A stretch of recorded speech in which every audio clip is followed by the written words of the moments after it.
when we first started doing this show, we were doing it in Cripple Creek, Colorado, and we were working with um, the Butte Opera House Foundation, which was run by Steve and Bonnie Mackin, and Steve was the son and daughter of Wayne and Dorothy Mackin, who back in the 1940s came to Cripple Creek and started a very rich tradition of melodrama and doing it in a classic style, not the melodrama that pokes fun at the genre where you have a guy who twists his mustache and ties the girl to the railroad track. Not that type of melodrama, but more done in a classic style, the same way you would any period genre. And while this may not 100% satisfy all of those traditions, we did want to embrace those, and that's where especially Jamie was very important coming in, because in those type of shows is when the melodramas always had a live pianist who underscored the whole thing, and played the whole time, which is what we incorporated. And that's one of the things we're bringing to the Rowe Center, is that sense of a live piano player, music director, if you will. Sorry, Jamie.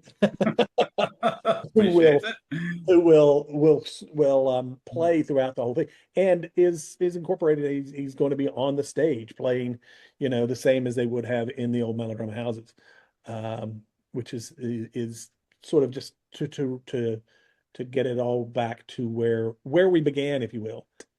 Anything else on the themes that pop and Well, I mean, since you started talking about it, about Jamie's underscoring, I mean, if you just sat and listened to Jamie's underscoring from the beginning of the show to the end, you wouldn't get necessarily the story, but you would feel the journey that you move on, yeah. that you're traveling through. So it's like the underscoring is the emotional spine of the story, Mhm. and it's there. Correct me if I'm wrong, Jamie, but it's there to lift out moments, and not in order to smack you over the head and say, this is what you should be feeling now. This is what's going on, but it's to complement what's going on stage. And I mean, it seems like it's a bit of a fine line between that and musicals. What's the difference between underscoring for a melodrama and the score for a musical? Well, the obvious one is there's more songs in musicals than we have in ours. I think it's as much as anything, it's about how it's conceived. When you're writing underscore for musicals, it may sound similar at moments. It's there for the same purpose most of the time, because they're musicals for the most part are melodramatic to an extent. It is heightened emotion. That's the point of why people break into song. And so the underscore for musical kind of serves the same purpose, but if anything, it's more important in this show, because it 95% of the show is underscored. And so it does help lead the audience. That's why I thought of it more as a movie soundtrack, Mhm. in the way that it as we've already said, it doesn't beat you over the head. It hints at stuff. Like it will hint a theme earlier on that comes back later on.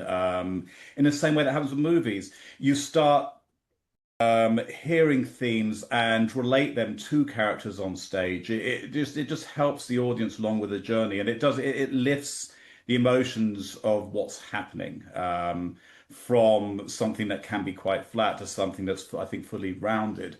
Well, there's comedy moments, comedy things within the music as well, but they're for a very specific purpose.